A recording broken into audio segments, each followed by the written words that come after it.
இந்த வங்கதேசத்தில் நிலவக்கூடிய இந்த அரசியல் சூழ்நிலை இந்தியாவுக்கு சாதகமா அல்லது பாதகமா? எல்லா நாடுகளோடும் ஒரு உறவு ஏற்பட்டால்தான் வர்த்தகம் என்பதும் சிறப்பாக இருக்கும் என்னுடைய கருத்து. ஒரு 10% ஆர்டர்ஸ் திருப்பூருக்கு வந்ததுனாலே மாதம் ஒன்றுக்கு கிட்டத்தட்ட ஒரு 2500 to 3000 கோடி ரூபாய்க்கு நமக்கு வர்த்தகம் அதிகரிக்கும் அப்படிங்கிற ஒரு தரவுகள்லாம் நிறைய பத்திரிகை செய்திகள்லாம் வருது. கடந்த 6 மாதத்துக்கு முன்பாகவே திருப்பூருக்கு சாதகமான சூழல்கள் வர துவங்கி விட்டது. நமக்கு ஒரு நல்ல வாய்ப்பு அமைஞ்சிருக்கு. ஆனால் அதை சரியாக பயன்படுத்திக்க போகிறோமா அப்படிங்கிறது தான் ஒரு கேள்வியாக இருக்குது. இந்தியாவுக்கு இருக்கிற அனுபவத்தை விட குறைவான அனுபவம் கொண்டது தான் வங்கதேசம். அவர்கள் சாதிச்ச அளவுக்கு நம்ம ஏன் சாதிக்கணும்? அங்கே எந்த விதமான ஒரு லேபர் லாவும் இம்ப்ளிமெண்ட் ஆகிறதில்லை. 80% அந்த கண்ட்ரிக்கு வர்ற ஃபாரின் எக்ஸ்சேஞ்ச் கார்மெண்ட் இண்டஸ்ட்ரியில இருந்து தான் வர்றதுனால இந்த எந்த அரசாக இருந்தாலும் அந்த அரசு இந்த கார்மெண்ட் இண்டஸ்ட்ரியை காப்பாற்றணும் அப்படிங்கிற ஒரு உத்வேகம் இருக்கும்.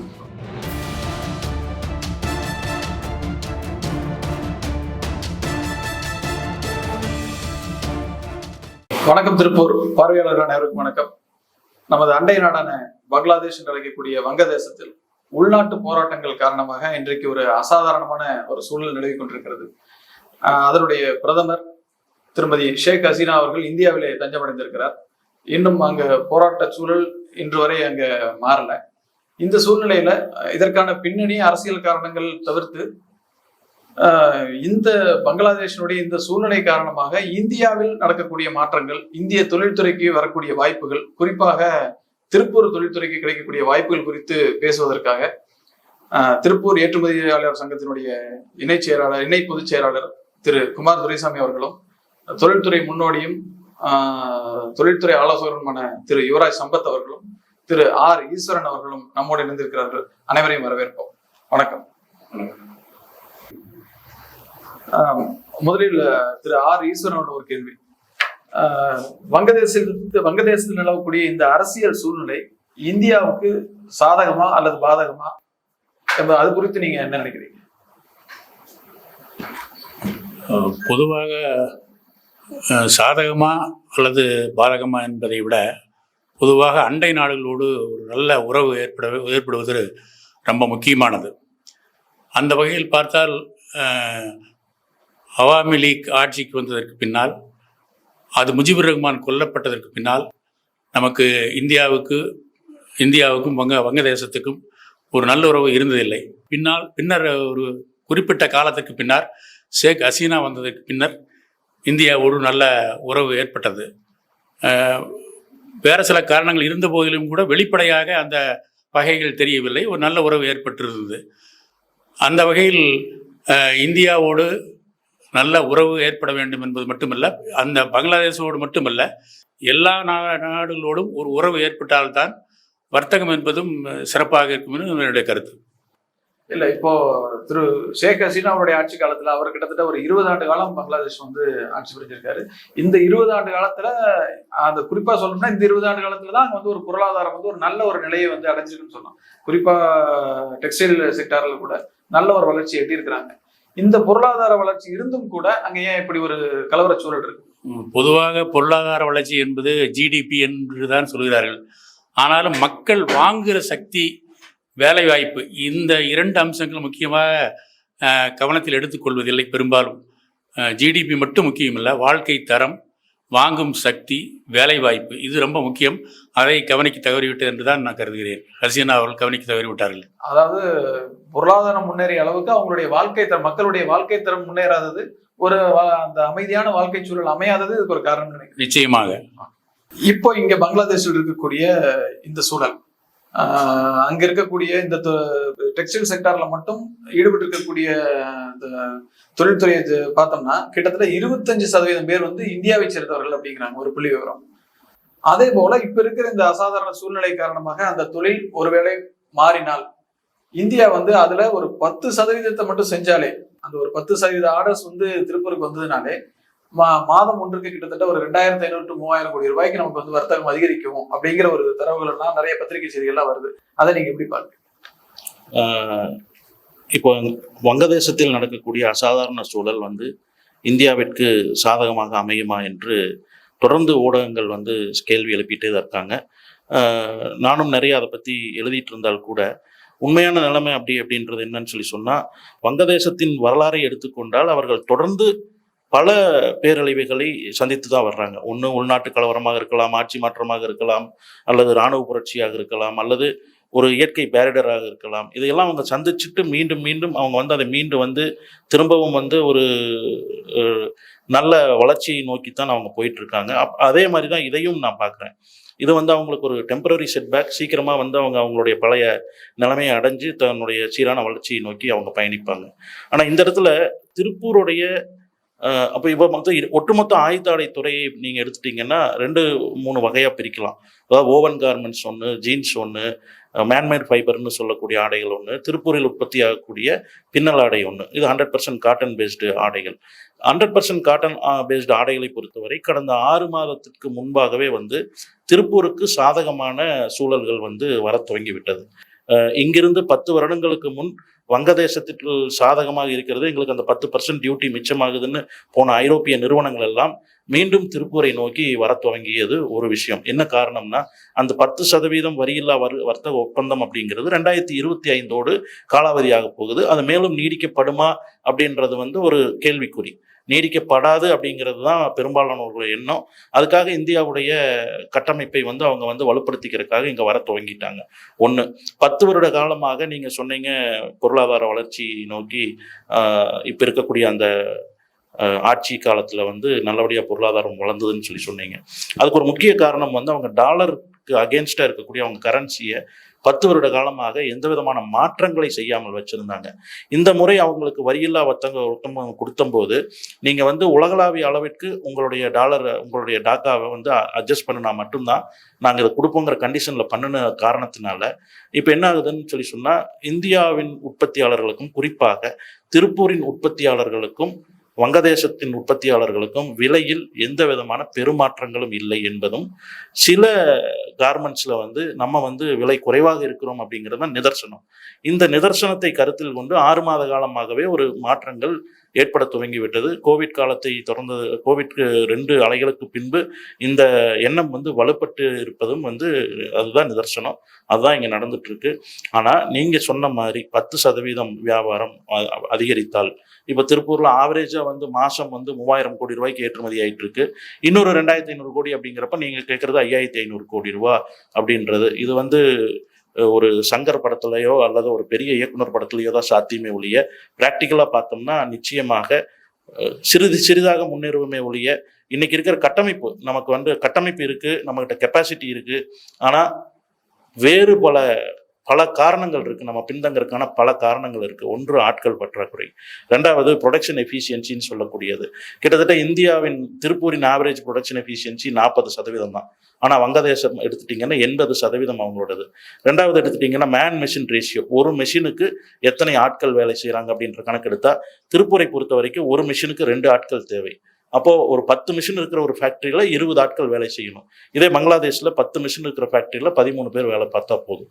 அப்போ இந்த இடத்துலலாம் வந்து காஸ்ட் ஃபேக்டர் அப்படின்றதும் எனர்ஜி ஃபேக்டர்னு சொல்லி பல விஷயங்கள் இதிலெல்லாம் உள்ளடக்கி இருக்கு. இதிலெல்லாம் நம்ம வந்து பின்தங்கி இருக்கோம். ஆனால் இன்னைக்கு இருக்க கால சூழலில் இதையெல்லாம் நம்ம கருத்தில் கொண்டு பல முன்னெடுப்புகளை எடுத்துகிட்டு வந்துட்டு இருக்கோம். அது மூலிமா வந்து நம்ம வந்து கட்டாயமாக வந்து ஒரு பெனிஃபிட் அடைவோம். நமக்கு வந்து ஒரு நல்ல வாய்ப்பு அமைஞ்சிருக்கு. ஆனால் அதை சரியாக பயன்படுத்திக்க போகிறோமா அப்படிங்கிறது தான் ஒரு கேள்வியாக இருக்குது. நிச்சயமாக பயன்படுத்த வேண்டிய அத்தனை வாய்ப்புகளையும் நம்ம எடுத்து சொல்லிகிட்டே தான் இருக்கோம். நல்லது நடக்கும் அப்படின்ற நம்புகிறோம். இல்ல அங்கத்த அரசியல் சூழ்நிலைகளை, அங்க இருக்கிற உள்நாட்டு சூழல்களை விசாரிக்கும் போது என்ன சொல்றாங்கன்னா, இது வந்து வங்கதேச தலைநகரான டாக்காவில் மட்டும்தான் இந்த போராட்டங்கள் இதெல்லாமே நடந்துட்டு இருக்கு. வங்கதேசத்தின் பிற பகுதிகளில் வந்து எல்லாமே வந்து ஒரு சுமூகமான சூழல் தான் இருக்கு. அங்க வந்து தொழில் நெருக்கடியெல்லாம் ஒன்றும் பெருசா இல்லை. ஸோ அங்க வந்து இயல்பு நிலைக்கு திரும்பிட்டு இருக்கிறாங்க. அதனால அங்கிருந்து இந்த தொழில்கள் வேறு நாடுகளுக்கு, இந்தியா உள்ளிட்ட வேறு நாடுகளுக்கு கைமாறக்கூடிய சூழல் இல்லைன்னு ஒரு பேச்சு இருக்கு. அதாவது நீங்கள் சொல்கிறது வந்து முற்றிலும் வந்து சரியான ஒரு தரவு தான். எனக்கு வந்து அங்கே நிறைய நண்பர்கள் வங்கதேசத்தில் இருக்காங்க. அவங்களோட பேசிகிட்டு இருக்கிறப்பெல்லாம், நேற்று கூட நான் விமானத்தில் சென்னையிலேருந்து திரும்பும்போது வங்கதேசத்துலேருந்து என்னுடைய உடன் படித்த நண்பர் அங்கே கிட்டத்தட்ட 30 வருஷமாக அங்கே இருக்கார். அவர் வந்திருந்தார். அவர் ஃபேமிலியோடு இங்கே வந்திருக்காரு. அவரும் அதே கருத்தை தான் வலியுறுத்துறாரு. என்ன சொல்கிறார் அப்படின்னு சொன்னால், இங்கே ஊடகங்கள் ஹைப் பண்ணுற அளவுக்கான சூழல் வந்து அங்கே இல்லை. இருக்குது, அங்கங்கே வந்து கலவரங்கள் நடக்குது, சிலைகளை உடைக்கிறார்கள், இது மாதிரிலாம் நடந்துட்டு இருக்கு. ஆனால் 2 நாளாக ஃபேக்ட்ரியெல்லாம் ஆரம்பிச்சிட்டோம்.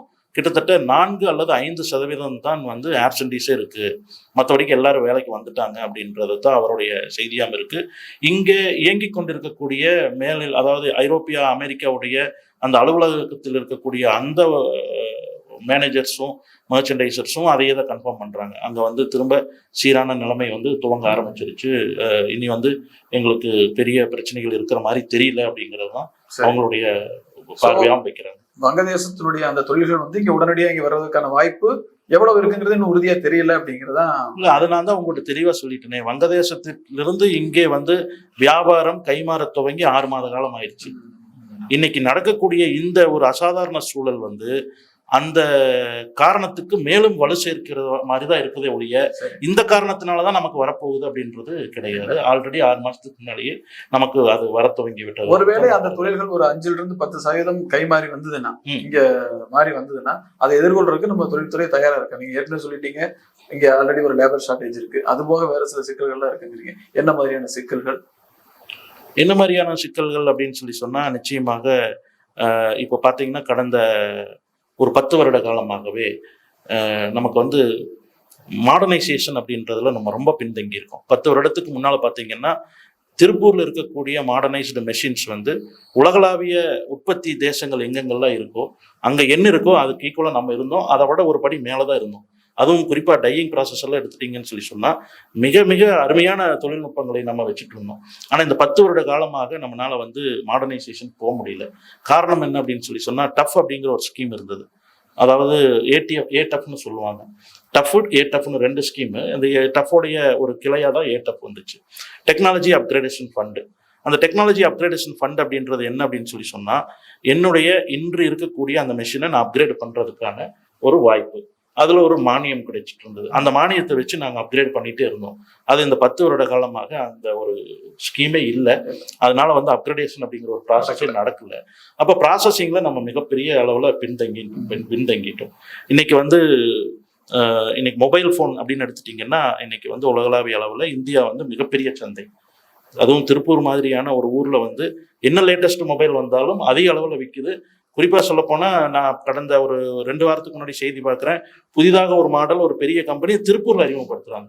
அந்த அளவுக்கு இங்கே சந்தை இருக்குது. அந்த அளவுக்கு டெக்னாலஜி அடாப்ட் பண்ணக்கூடிய சூழலில் நம்ம வந்து உற்பத்தி சார்ந்த விஷயங்களில் இன்னும் 10 வருடங்கள் பின்தங்கி இருக்கிறோம் அப்படிங்கிறது ஒரு வேதனைக்குரிய விஷயம். இந்த பின்தங்கள் வந்து நம்மளை வந்து போட்டியிலிருந்து கொஞ்சம் பின்னாடி தான் நம்மளை வச்சிருக்கு. அப்போ இந்த டெக்னாலஜி அப்கிரேடேஷன் அப்படின்ற ஒரு விஷயம் வந்து நம்பர் 1 நான் வைக்கிறேன். நம்பர் 2, அக்சஸ் டு இது நம்ம என்ன சொல்றது, உலகளாவிய அளவில் பார்த்தீங்கன்னா பருத்தி ஆடைகளை தாண்டி அதிக அளவில் உபயோகத்தில் இருக்கிறது வந்து மேன்மேட் ஃபைபர்ஸ்ன்னு சொல்லக்கூடிய விஷயங்கள். அந்த மேன்மேடு ஃபைபர்ஸை வந்து நம்ம வந்து பெருமளவில் அக்சஸ் பண்ணுறதுக்கான வாய்ப்புகள் வந்து அரசாங்கத்தின் இறக்குமதி கொள்கைகளாலும் இங்கே இருக்கக்கூடிய பெரு நிறுவனங்களை வந்து ரொம்ப சப்போர்ட் பண்ண வேண்டிய சூழலில் இருக்கிறதுனாலையும் நமக்கு அந்த அக்சஸ் ரொம்ப குறைவாக இருக்குது. அப்போ சிறு குறு உற்பத்தியாளர்கள் வந்து அந்த அக்சஸ் இல்லாததுனால ஒன்றா மேற்கொண்டு தொழிலை வந்து முன்னெடுக்க முடியாமல் தொழிலை விட்டு விட்டு சென்ற நிலைமையும் இங்கே நடந்திருக்கு. கடந்த ஒரு 7-8 வருடங்களாக பார்த்தீங்கன்னா பல்வேறு காரணங்கள், அது பண மதிப்பிழப்பு நடவடிக்கை ஆகட்டும், அல்லது ஜிஎஸ்டி அமலாக்கம் ஆகட்டும், அல்லது வங்கி கொள்கைகள் மெயினாக வந்து சிறு குறு தொழிலுக்கு வந்து மிகப்பெரிய ஒரு அடி. பேசல் 3 நார்ம்ஸ் அப்படின்னு ஒரு விஷயத்தை கொண்டு வந்தாங்க. பேசல் 3 நார்ம்ஸ் அப்படின்றது இந்த அரசாங்கம் இல்லை, போன அரசாங்கமே அதை விட்டு சென்றதை இந்த அரசாங்கம் தொடர்ந்தது. அது வந்து அந்த பேசல் 3 நார்ம்ஸ் அப்படின்றது வந்து கார்பரேட்டுகளுக்கான ஒரு வழிமுறை. அந்த வழிமுறையை வந்து நீங்கள் வந்து ஒரு 30 லட்ச ரூபா 50 லட்ச ரூபா டர்ன் ஓவர் பண்ணக்கூடிய ஒரு நிறுவனத்திற்கு கொண்டுட்டு போய் அதை அமல்படுத்தினீங்கன்னா நிச்சயமாக அவர்களால் வந்து மேலும் கடன் பெற முடியாத ஒரு சூழல் தான் நிலவிட்டு இருந்தது. 10 வருடங்களுக்கு திருப்பூர்ல எப்படி தொழில் வளர்ந்தது அப்படின்னு சொல்லி சொன்னா, வங்கியாளர் அப்படிங்கிறவர், ஒரு வங்கி மேலாளர் அப்படிங்கிறவர் குடும்ப மருத்துவர் மாதிரி இருந்தார். அவர் வந்து உனக்கு என்ன வேணும், உங்க பிசினஸ் அடுத்த கட்டத்துக்கு கொண்டுட்டு போறதுக்கு என்ன வேணும் அப்படிங்கறது கேட்டு அவரால் அதை செஞ்சு கொடுக்க முடிஞ்சுது. இன்னைக்கு அப்படி இல்லை, எல்லாமே ஃபேஸ்லெஸ். இன்னைக்கு திருப்பூர்ல இருக்கக்கூடிய ஒரு மேலாளர் என்னுடைய ப்ராஜெக்டை வாங்கினா அவங்களுடைய ஹெட் ஆஃபீஸ் வந்து அது மும்பையில் இருக்கோ, கல்கத்தாவில் இருக்கோ, பெங்களூர்ல இருக்கோ, சென்னையில் இருக்கோ, அவங்க உட்கார்ந்து தான் வந்து என்னோட ஃபைலை பார்க்குறாங்க. அவங்க வந்து என்னுடைய ஆவணங்கள் படி போறாங்க. ஆவணங்கள் படி போனால் எந்த சிறு குறு நிறுவனங்களும் நிச்சயமாக கடன் பெறுவதில் மிகப்பெரிய சிக்கல் இருக்கும். இங்க இருக்கிற எக்கோசிஸ்டம் வேற, திருப்பூர்ல இருக்கிற எக்கோசிஸ்டம் வேற, ஈரோட்டில் இருக்கிற எக்கோசிஸ்டம் வேற, கோயம்புத்தூர்ல இருக்கக்கூடிய தொழில் பின்னணி வேற, இந்த மாதிரி ஒவ்வொரு ஊருக்கான தொழில் பின்னணிங்கிறது வேற. அதனாலதான் நான் அதை குடும்ப டாக்டர்னு நான் சொன்னேன். அந்த ஒரு அமைப்பு வந்து கலைக்கப்பட்டதின் விளைவும் ஒரு மிகப்பெரிய தாக்கத்தை ஏற்படுத்தி இருக்குது. அப்ப எளிய கடன் வசதி பெற முடியாத நிறுவனங்கள், அந்த நிறுவன முதலாளிகள் வந்து வேறு வழி இல்லாமல் தொழிலை நடத்த வேண்டும், தொழிலாளர்களுக்கு வேலை கொடுக்க வேண்டும், தன் குடும்பத்தை காப்பாற்ற வேண்டும் என்ற சூழல்ல அதிக வட்டிக்கு வெளியில வாங்கி அந்த வட்டியும் கட்ட முடியாததுனால, கோவிட் காலங்கள் அவங்களுக்கு ஒரு மிகப்பெரிய சோதனையை கொடுத்ததுனால இன்னைக்கு தொழிலையே விட்டு விட்டு போய்கிட்டாங்க அப்படிங்கிறது தான் நிதர்சனம். இன்னைக்கு ஆர்டர்கள் ஜாஸ்தியா இருக்கு. எந்த பெரிய நிறுவனங்களை போய் கேட்டாலும் வந்து ஆர்டர்கள் அதிகமா இருக்கு. ஆனா குறித்த நேரத்துல டெலிவரி பண்ண முடியல. ஆட்கள் பற்றாக்குறை மட்டுமல்ல, பல சிறு குறு நிறுவனங்கள் மூடப்பட்டதின் விளைவை இன்று நாம் சந்தித்துக் கொண்டிருக்கின்றோம். நீங்க சொல்றபடி பார்த்தா இனி ஒருவேளை இந்த ஆர்டர்ஸ் எல்லாம் கன்வெர்ட் ஆனா கூட அதை எதிர்கொள்றதுக்கு நம்ம இன்னும் தயாராக வேண்டியிருக்கு அப்படிங்கிறதா உண்மை. நிச்சயமாக. ஆனா அந்த ஒரு தயார்வாகணும் அப்படிங்கிறதுல வந்து எந்த விதமான மாற்று கருத்தும் இல்லை. ஆனால் திருப்பூருக்கென்றே ஒரு தனி குணம் இருக்கிறது. என்னைக்கெல்லாம் நாம வந்து வீழ்கிறோம்னு நினைக்கிறோமோ அதை விட பல மடங்கு நாம வந்து மேல எழும்புவோம். அந்த மாதிரியான ஒரு சூழலும் இன்னைக்கு நிலவிட்டு இருக்கு. சாதகமா சில பல விடயங்கள் எல்லாம் நடந்துட்டு இருக்கு. இப்போ ஏற்றுமதியாளர் சங்கத்தை பொறுத்தவரை பார்த்தீங்கன்னா, நித்தி ஆயோக்ல இருந்து வந்து என்ன வேணும் அப்படின்னு சொல்லி கேட்டுட்டு போயிருக்காங்க. அவங்க வேணுங்கிறது பண்ணித்தரேன்னு சொல்லியிருக்காங்க. 2 வாரத்துக்கு முன்னாடி பிளானிங் கமிஷன், தமிழ்நாடு பிளானிங் கமிஷன்ல இருந்து மெம்பர் வந்திருந்தாரு. அவர் இங்க வேணுங்கிறது என்ன அப்படின்றத சொல்லி கேட்டாங்க. குறிப்பா இந்த அரசாங்கத்திடம் நாங்க வந்து என்ன சொல்லியிருக்கோம் அப்படின்னு சொல்லி சொன்னா, இந்த அரசாங்கம், தமிழ்நாடு முதலமைச்சர் தலைமையில் பதவியேற்ற இந்த அரசாங்கம் முதலாக பிளானிங் கமிஷன்ல இருந்து ஏற்றுமதியாளர் சங்கத்தில் கூப்பிட்டுருந்தாங்க. நான் தான் போயிருந்து பேசிட்டு இருந்தப்போ அவங்க வந்து ஏன் மற்ற மாவட்டங்கள்ல இந்த தொழிலை நீங்க போக மாட்டேங்குதுன்னு சொல்லி கேட்டாங்க. அவர்கிட்ட உண்மையான நிலைமையை விளக்கி சொன்னதின் விளைவாக இன்னைக்கு வந்து கடலூர் மாவட்டத்துல கிராக்ஸ், நமக்கு எல்லாத்துக்கும் தெரியும், கிராக்ஸ் அப்படின்ற ஒரு பிராண்டு செப்பல், அதோடைய ஃபேக்டரி அங்கே ஆரம்பிச்சிருக்காங்க. கிட்டத்தட்ட 5000 பேருக்கு அங்கே வேலை கொடுத்துருக்காங்க. இன்னும் 2 பெரும் நிறுவனங்கள் அந்த மாவட்டத்துக்கு வரப்போகுது. அது அது அது மாதிரி வந்து ஒரு ப்ரோஆக்டிவான ஒரு விஷயங்களை அரசாங்கம் எடுத்துட்டாங்கன்னு சொல்லி சொன்னா நிச்சயமாக திருப்பூருக்கு வந்து மிகப்பெரிய வாய்ப்பு இருக்கு அப்படிங்கிறது என்னுடைய. நீங்க இந்த தொழில்துறை, அதாவது வங்கதேசம் வந்து நம்ம தொழில் ஆரம்பிச்சதுக்கு பிறகு இந்த பின்னலாடை துறையில இந்தியாவுக்கு இருக்கிற அனுபவத்தை விட குறைவான அனுபவம் கொண்டவர் தான் வங்கதேசம். அவர்கள் சாதிச்ச அளவுக்கு நம்ம ஏன் சாதிக்கணும்? இன்னைக்கும் வந்து உலக அளவுல வந்து அவங்களுடைய பங்களிப்பு அப்படிங்கிறது 9% அப்படிங்கிறாங்க. நம்முடைய பங்களிப்புங்கிறது வெறும் 3.5% தான். டெக்ஸ்டைல் செக்டர்ல எல்லாமே, நெட்வேரா இருக்கட்டும், ஓவனா இருக்கட்டும், எல்லாமே சேர்ந்து நம்ம 3.5% தான் இருக்கும். இதை எப்படி பாக்குறீங்க? இன்னைக்கு இருக்கக்கூடிய இந்த நெருக்கடி, பங்களாதேஷில் ஏற்பட்டிருக்கக்கூடிய இந்த நெருக்கடி இந்தியாவுக்கு ஏதோ ஒரு வகையில் சாதகமா? உங்க கேள்வியில 2வது பாட்டு முதல்ல எடுத்துக்கோம். இன்றைக்கு இருக்கிற நெருக்கடிக்கு என்ன காரணம் அப்படின்றது சற்றேறக்குறைய ஒரு 10 வருஷமாவே வந்து பங்களாதேஷ்ல இது ஒரு சிக்கல் இருக்கு, பொருளாதார சிக்கல் இருக்கு. குமார் சொன்ன மாதிரி டாலர் டு ருபி பெக்கிங் சொல்றாங்க இல்லையா, அதாவது அந்த ஒரு இந்த டாலருக்கு இவ்வளவு ரூபா தான் அப்படின்றத ஃபிக்ஸ் பண்றது, அது வந்து தவறான அணுகுமுறை இருந்தது. அது என்ன ஆச்சுன்னா, ஒரு கட்டத்தில் ஒரு 4-5 வருஷத்துக்கு முன்னாடியே டாலர் ஷார்டேஜ் வந்து, ஃபாரின் எக்ஸ்சேஞ்ச் ஷார்டேஜ் வந்தது. ஷார்டேஜ் வருகிற பொழுது அவங்களுடைய தேவைகள் வந்து 90% தேவைகளை இம்போர்ட் பண்றாங்க. ஃபுட் இம்போர்ட் பண்ணுறாங்க, இந்தியாவிலேருந்து பெட்ரோல் ஆயில் இம்போர்ட் பண்ணுறாங்க, டெக்ஸ்டைல் ரா மெட்டீரியல் இம்போர்ட் பண்ணுறாங்க. எல்லாம் இம்போர்ட்டுக்கு வரும்பொழுது என்னாச்சுன்னா, அவங்க வந்துட்டு பைசா கொடுக்க முடியாத ஒரு கஷ்டத்தில் இருக்கிற அந்த மாதிரி சூழ்நிலை வருகிற பொழுது கொஞ்சம் எக்கானமி ஷேக் ஆச்சு. அதை அவங்க அப்பவே வந்து அதை கரெக்ட் பண்ணி இருக்கணும், கரெக்ட் பண்ணலை. அதனுடைய 1. நம்பர் 2, அது 80% ஆஃப் தி பங்களாதேஷ் எம்ப்ளாயீஸ் வந்து உமன் ஃபோக், வீட்டில் இருக்குங்க, பொம்பளைங்க தான் வேலை செய்யணும். 80%. எந்த ஒரு பிரச்சனையும் நீங்க வந்து ஒரு பெண்ணை பாதிச்சுன்னு வச்சுங்களேன், அது உடனே டிரான்சென்ட் ஆயிடும். பசங்கிட்ட உடனே போயிடும், வீட்டுக்காரங்க போகும், பக்கத்து வீட்டுல போகணும். காரணம், அந்த பாதிக்கப்பட்ட பெண் அதை பத்தி சொல்லுகிற பொழுது ஒரு ஒரு ஒரு இதா செய்தி வந்து ரொம்ப வேகமா பரவும், உண்மைத்தன்மை இருக்கும்னு நினைச்சு அப்படி வந்துட்டு அவங்க பாதிக்கப்படுறாங்க. இது போன வாரம் நீங்க வந்துட்டு படிச்சிருப்பீங்க, முகமது யூனஸ் வந்து முந்தான பிரைம் மினிஸ்டர் பதவி ஏற்றுட்டாரு, இவர் வந்து சிஏவோட ஏஜென்ட் அப்படின்னு கூட ஒரு ஆர்டிகிள் ஒன்று வந்துட்டு இருந்தது. இது என்ன அமெரிக்கன் இன்ஃபியூஸ்டு ரெவல்யூஷன் அப்படின்ற மாதிரி அவங்க சொல்றாங்க. இதுக்கு கடைசியாக தான் இந்த பசங்களுடைய போராட்டம். எப்பவுமே உங்களுக்கு தெரியும், லெனின் சொல்லுவாரு, சின்ன சின்ன கோபங்களை எல்லாம் வந்து தேக்கி வைத்துக் கொள்ளுங்கள், பின்னால் நடக்கிற ஒரு மிகப்பெரிய புரட்சிக்கு வந்து இது வித்திடும் அப்படிம்பாரு. இந்த சின்ன சின்ன கோபங்கள் என்ன, ஒன்னு இன்ஃப்ளேஷனு, சரி, ரெண்டாவது பசங்கிட்ட ஃபாரின் போய் படிக்கிற வசதி இல்லை, மூணாவது இப்போ 80% உமன் ஃபோக் அதில் போயிட்டாங்க, அடுத்தது வந்து வேற எந்த விதமான தொழில் அங்கே தொடங்கல. அவங்க வருஷம் ஒன்றுக்கு 2.25 லட்சம் பேர் வந்து ஸ்டூடெண்ட் வந்து வெளில வர்றாங்க யூனிவர்சிட்டி இருந்து, அவங்கெல்லாம் போய் அந்த வேலைக்கு போக முடியாது. காரணம், டெக்ஸ்டைல் இண்டஸ்ட்ரியில் வேலை செய்கிறவங்களுடைய சம்பளம் வந்து ரொம்ப ரொம்ப குறைச்சல் அப்படின்றது தான் உலகமயமாக்குனதுக்கு பின்னிட்டு அது ஒரு 15 வருஷமாக சொல்லிட்டு இருக்காங்க. ஒவ்வொரு என்ஜிஓவும் அதை சொல்லுவாங்க, திடீர்னு இவங்க சம்பளம் கொடுக்குறதில்ல அப்படிம்பாங்க. அந்த ராணா பிளாசாவோட தீ பிடிச்ச காலத்திலிருந்தே வந்து இந்த மாதிரி விஷயங்கள் இன்டர்நேஷனல் லெவலில் பங்களாதேஷை வந்துட்டு கொஞ்சம் கட்டல் பண்ண விஷயம். இதெல்லாம் சேர்ந்து அந்த ஸ்டூடெண்ட் ரெவல்யூஷன் வருது. இதை இவங்க தடுத்திருக்கலாம், ரைட், தடுக்கலை. இப்போ கவர்மெண்ட் இண்டஸ்ட்ரி வந்துட்டு ஏன் இந்தியாவோட பங்களாதேஷ் ரொம்ப அதிகமாக பண்ணிச்சுன்றதுக்கு காரணம், மாட்டுக்கிறதா சொல்லுங்க, அங்க வந்து எந்த விதமான ஒரு லேபர் லாவும் இம்ப்ளிமெண்ட் ஆகிறது இல்லை. 8 மணி நேரம் வேலை வாய்ப்பு, வேலை நேரம் நம்ம சொல்றோம் இல்லையா, அதெல்லாம் கிடையவே கிடையாது. 1, சம்பளம் வந்து குறைச்சல். 2, அப்புறம் வந்து இன்னும் சுத்தமா சொல்ல போனா இந்த உழைப்பு சுரண்டல் இருக்குல்ல, அது ரொம்ப ரொம்ப ரொம்ப அதிகங்க. காரணம், 80% அந்த கண்ட்ரிக்கு வர்ற ஃபாரின் எக்ஸ்சேஞ்ச் வந்து கவர்மெண்ட் இண்டஸ்ட்ரியில இருந்து தான் வர்றதுனால, இந்த எந்த அரசா இருந்தாலும் அந்த அரசு வந்து இந்த கவர்மெண்ட் இண்டஸ்ட்ரியை காப்பாற்றணும் அப்படிங்கிற ஒரு உத்வேகம் இருக்கும். நம்ம இங்க சொல்றோம்ல க்ரோனி கேபிட்டலிசம், அங்க கவர்மெண்ட் இண்டஸ்ட்ரியை மட்டுமே அந்த கவர்மெண்ட் தூக்கி பிடிச்சாங்க.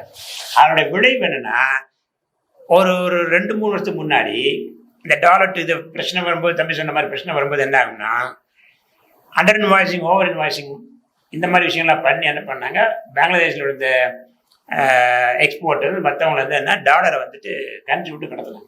ஓ சரி, ரைட். அப்போ லோக்கல் டாக்கா வந்து 100 டாக்கா இருந்தது, இன்னைக்கு 120 டாக்கா. 20% டாக்கா வந்து அப்ரிஷியேட் ஆகும் பொழுது இங்கே வந்து அதே சம்பளத்துக்கு கொடுத்தாலும் 20% வந்து மினிமம் ப்ராஃபிட் நிற்கும். இந்த ப்ராஃபிட் அண்டர் இன்வாய்ஸ் பண்றாங்க, இங்கே வந்து டாலர் இங்கே வச்சுக்கிறாங்க. அந்த மாதிரி விஷயங்கள் நடந்தது.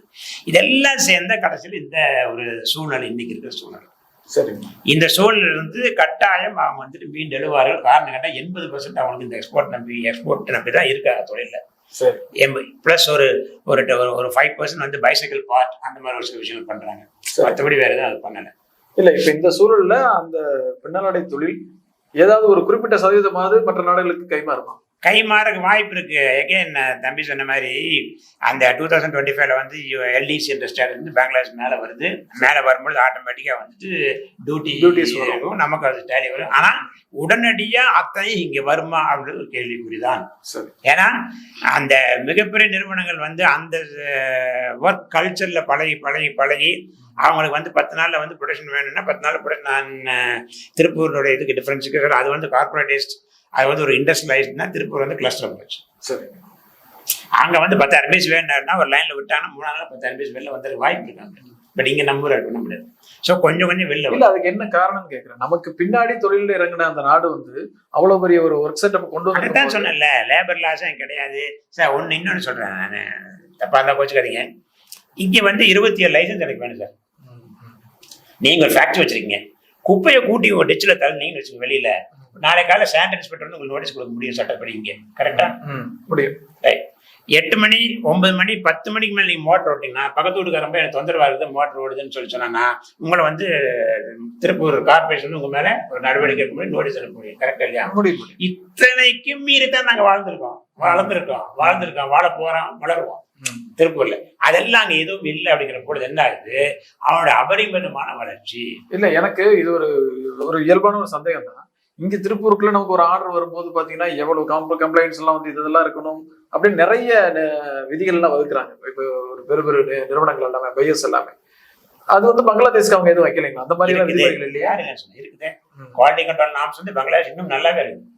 சட்டேறக்குரிய 6500 ஃபேக்டரி என்னவா இருக்காங்க, 1000 பயங்கோஸ் ஆட் பண்றாங்க. கரெக்ட். அந்த 1000 பயங்கோஸ் என்ன பண்ணுவாங்கன்னு நினைக்கிறீங்க? குவாலிட்டி இன்ஸ்பெக்ஷன், ஃபேக்டரி இன்ஸ்பெக்ஷன், இந்த 2 தான் ஒரு பயங்கோஸ் மேஜர் வேலையே. பையர் ஆர்டர் கொடுக்குறாரு. அந்த பையிங் ஹவுஸ் வந்து ஆல்டர் பண்ண போறது இல்ல. பையர் கிட்ட கம்பெனி ஃபிக்ஸ் பண்றாங்க பிரைஸ், பையிங் ஹவுஸ் ஆர்டர் பண்ண போறது இல்ல. பையிங் ஹவுஸ் வந்து மானிட்டர் தானே, அது அத்தனை பேர் மானிட்டர் பண்றாங்க, நல்லா போகுது. ஆனா அதெல்லாம் ஆட்டோமேட்டிக்கா செட் ஆயிடுச்சு. காரணம் கேட்டா 1000 பேருக்கு அவங்க வந்து ஒரு சிஸ்டத்தை இம்ப்ளிமெண்ட் பண்ணிடலாம்.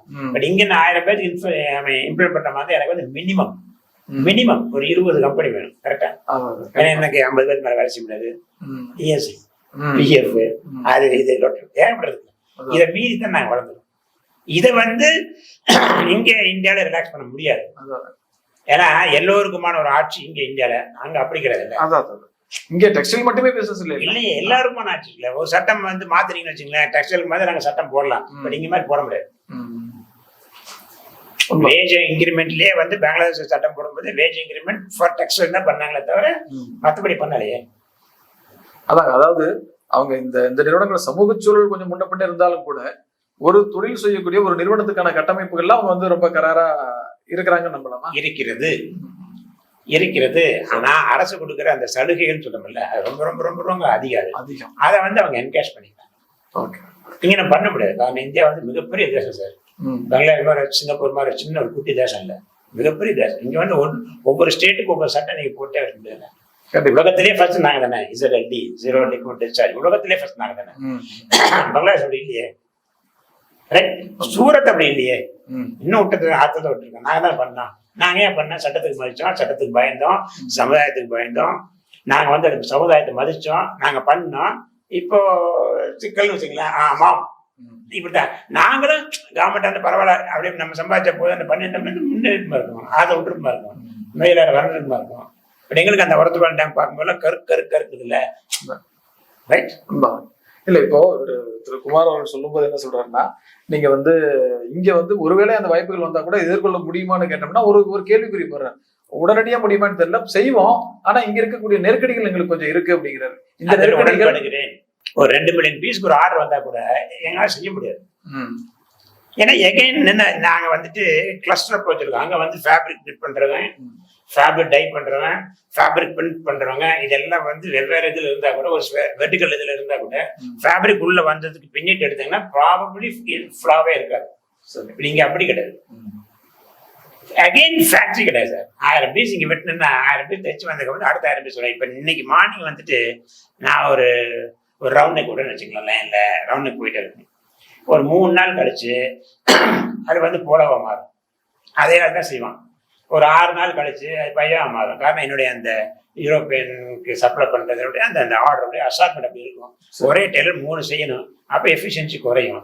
அங்க அப்படி இருக்காதுல்ல. ஃபேக்டரினா சைனா மாதிரி ஒரு ஃபேக்டரி ஃபேமஸ் ஸ்வெட்டர் அப்படின்னா கண்டினியூஸா அது மட்டும் தான் லைன்ல போயிட்டே இருக்கும். இல்ல இதெல்லாம் வந்து ஒரு இன்டர்னலா ஒரு எக்ஸ்போர்ட்டரோ ஒரு மேனுஃபேக்சரர் ஃபேஸ் பண்ணக்கூடிய பிரச்சனைகள். இது ஓகே. நான் சொல்றது எக்ஸ்டர்னலா நீங்க கவர்மெண்ட்டுடைய பாலிசிஸ் ஏன் இதுக்கு சப்போர்ட்டிவா இல்லை? இந்த 10 ஆண்டு காலத்துல வந்து உங்களுக்கு வந்து நீங்க இந்த தொழில்துறை இவ்வளவு தூரம் நெசஞ்சதுக்கு ஒரு என்ன முக்கிய காரணமா என்ன சொல்லுவீங்க? பங்களாதேஷ்ல இருந்து வரக்கூடிய துணி இறக்குமதி ஆகட்டும், ஆடைகளே இப்ப வந்து நிறைய இறக்குமதி ஆகிட்டு இருக்கு. அது போக நூலுக்கு ஏற்பட்ட ஒரு டிமாண்ட், அதுல ஒரு ஸ்திரத்தன்மை இல்லாம இருக்கக்கூடியது. அது போக வங்கிகள் நிதி பிரச்சனை, வங்கிகளுடைய வந்து ஒத்துழைப்பு இல்லாம போனது. இதுக்கெல்லாம் வந்து என்ன பதில் வச்சிருக்கீங்க? திருப்பூருக்குன்னு ஒரு தனி கவனம் இல்லை. குமார் சொன்ன மாதிரி ஒவ்வொரு ஊருக்கும் ஒவ்வொரு எக்கோசிஸ்டம் இருக்கு. ஈரோட்ல டெக்ஸ்டைல் நல்லா பண்ணணும்னா அவங்க வேற பிரச்சனை இருக்கும், வேற மாதிரி அப்ரோச் பண்ணணும். பட் திருப்பூருக்கு வேற பிரச்சனை இருக்கும், வேற மாதிரி அப்ரோச் பண்ணணும். பட் இங்க அப்படி ஒரு பாலிசி எடுக்க முடியாது. திருப்பூருக்கு நீங்க வந்து இப்போ அப்பேர் எக்ஸ்போர்ட் ப்ரொமோஷன் கவுன்சில் அப்படின்னு இருக்குன்னா, அப்பேர் எக்ஸ்போர்ட் ப்ரொமோஷன் கவுன்சில் கொடுக்குற recommendation would be only for apparel. Engineering export promotion council இருக்குன்னா இன்ஜினியரிங் அந்த கவுன்சில் அதான் லெதருக்கு மட்டும் கொடுப்பாங்க. இதெல்லாம் கம்பைன் பண்ணி ஒரு பாலிசி டெசிஷன் கவர்மெண்ட் எடுக்கும்போது கொஞ்சம் தானே கொடுப்பாங்க எல்லாத்துக்கும். இந்தியா வந்து மிகப்பெரிய தேசம். நீங்க எதையுமே வந்து ஒரு ஒரு சின்ன ஒரு இதுக்குள்ள நீங்க வந்து கண்டெயின் பண்ண முடியாதுன்னு சொல்லுவாங்க. இல்ல சார், நீங்க வந்து விவசாயம் தாண்டி இது ஒரு பெரிய இண்டஸ்ட்ரி இல்ல, டெக்ஸ்டைல் செக்டர்ங்கிறது ஒரு மிகப்பெரிய இண்டஸ்ட்ரி இல்ல. நீங்க இதுல ஒரு கோடிக்கணக்கான பேருக்கு வந்து வேலை வாய்ப்பு கொடுக்குற ஒரு துறைக்கு வந்து நீங்க ஒரு சிறப்பு கவனம் வந்து செலுத்தி தான் ஆகணும். இது அரசாங்கத்தை கேட்க வேண்டிய கேள்வி. இதுக்கு நான் என்ன ஒரு இது முடிஞ்ச அளவுக்கு தமிழ்நாடு கவர்மெண்ட் என்ன பண்ணணுமோ தமிழ்நாடு கவர்மெண்ட் பண்ணுது. இப்ப கூட ஒரு 2 நாள் முன்னாடி கூட பிளானிங் கமிஷன்ல நான் பேசிட்டு கூட சொல்லிட்டு இருந்தேன். இது வந்து என்ன ஆகும்னா, அங்க பங்களாதேஷ்ல எக்ஸ்போர்ட்டுக்கு ஒரு ஒரு டவுன்ஃபால் அந்த மாதிரி வந்ததுன்னா அங்கே இருக்கிற ப்ரொடக்டிவேஷன் வந்து அவங்க மெயின்டைன் பண்ணால் அதிகமாக பண்ணுவாங்க. அதிகமாக கவர்மெண்ட் ப்ரொடியூஸ் பண்ணுவாங்க. அதிகமாக கவர்மெண்ட் ப்ரொடியூஸ் பண்ணால் அது வந்து இந்தியாவுக்குள்ள தான் வரும். பெனப்போல் வழியாக பெட்ரோல் வழியாக உள்ளே வரும். உள்ளே வந்தோன்னா இங்கே இருக்கிற டொமஸ்டிக் மேனுஃபேக்சர் கொஞ்சம் பாதிக்கப்படுவாங்க. ஆனால் இதை மட்டும் ஒரு தனி கவனம் செலுத்தணும் அப்படின்னு சொல்லலாம்.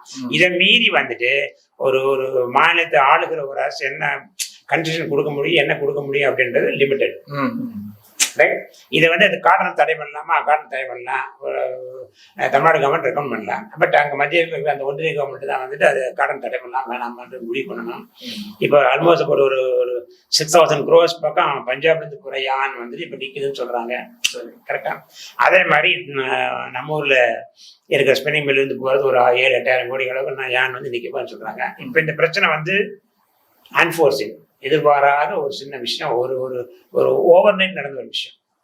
இதை நீ பிளான் பண்ணுறதா தான் இந்தியாவில் உங்களுக்கு தெரியும். பிளானிங் வந்துட்டு இல்லை செக்ரட்டரி லெவலேருந்து போயிட்டு அங்கே போயிட்டு ரிசர்வ் பேங்கில் போயிட்டு பினான்ஸ் மினிஸ்டர் போயிட்டு இதெல்லாம் பண்ணி முடியும் பொழுது ப்ராபப்ளி அங்கே இந்த எஃபெக்ட் முடிஞ்சு நார்மல்ஸ் ரிட்டர்ன் ஆயிடுச்சு வச்சுங்களேன், இங்கே வந்து நான் போகிற எந்த பாலிசியும் செல்லுபடி ஆகாதுல்ல. கண்டிப்பா இல்லை. அவங்களுடைய பார்வை என்னன்னா, ஒரு ஏற்றுமதியாளர் அவங்களுடைய பார்வை, ஒருவேளை இந்த ஆர்டர்லாம் வந்தா அரசுகள் எங்களுக்கு இன்னும் கொஞ்சம் ஒத்துழைக்கிறோம் அப்படிங்கிறது தான். இந்த ஆர்டர் வள்ளினால அரசு எங்களுக்கு ஒத்துழைச்சுன்னா டபுளிங் புரிஞ்சுக்கணும். ஏன் அமெரிக்கன் கம்பெனிஸ் யாரும் திருப்பூர்ல வரலான்னு சொல்லிச்சுன்னா இந்த கன்ஸ்ட்ரெயின்ட் தான். இதை கொண்டு வந்து அமெரிக்கன் கம்பெனி உள்ள கொண்டு வந்து விட்டீங்கன்னா தான் நீங்க 1,00,000 பீஸ் பண்ண முடியும். நாங்கள் யூரோப்ல பண்றதெல்லாம் 1000 பீஸ், 2000 பீஸ், 5000 பீஸ், 10,000 பீஸ் வரைக்கும் தான் நாங்கள் பண்ணுவோம். 2,00,000 பீஸ் அமெரிக்காவுக்குள்ள பண்ண முடியும். நார்த் அமெரிக்கா, கனடா, USA பண்ண முடியும். 2,00,000 பீஸ் பண்ண முடியும். அமெரிக்கா தான் கொண்டு வரணும். அமெரிக்காக்கார உள்ள வர்ற மாதிரி இதெல்லாம் ரிலாக்ஸ் பண்ணிட்டாங்க. இதை 10 வருஷத்துக்கு வந்து கவர்மெண்ட் ரிலாக்ஸ் பண்ணி இருந்தால் பங்களாதேஷ் இப்போ வந்து பேச வேண்டிய அவசியமே இருந்திருக்காது. திருப்பூர் விட அப்படின்னு உச்சிக்கு போயிருப்பேன். ஏன்னா அவ்வளோ வசதி எங்கிட்ட இருக்குல்ல, எங்கிட்ட இருந்து நூட மாதிரி தான் சார் நான் கம்பெனி பண்ணுவேன்.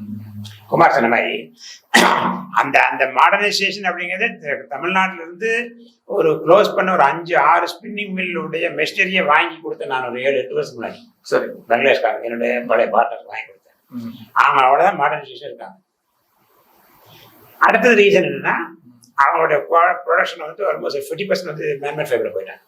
ஸ்வெட்டராக இருந்தாலும் டாப்ஸாக இருந்தாலும் அதுக்கு சைனா இம்போர்ட் ஃபேப்ரிக் ரொம்ப அவங்களுக்கு ஹெல்ப் பண்ணுது. இங்கே நம்ம கன்வெர்ட் ஆகலை. சரி, அதை நம்ம கன்வெர்ட் ஆகிருக்குன்னு. இது ஒரு காலச்சூழல். அன்ஃபார்ச்சுனேட்லி திருப்பூர் பாதிக்கப்பட்டிருக்குது. இதுக்கு யார் காரணம்ன்றத ஆராய விட சரி, இனி மேலே தூக்குறதுக்கு என்னன்றது அவங்க ஆராய்ஞ்சாங்கன்னு வச்சுக்கோங்க. நாங்கள் எல்லா இன்புட்டும் நான் கொடுத்த ரெடினா yes ready take off tomorrow. Okay, மறுபடியும் உங்கள்கிட்ட வரேன். நன்றி.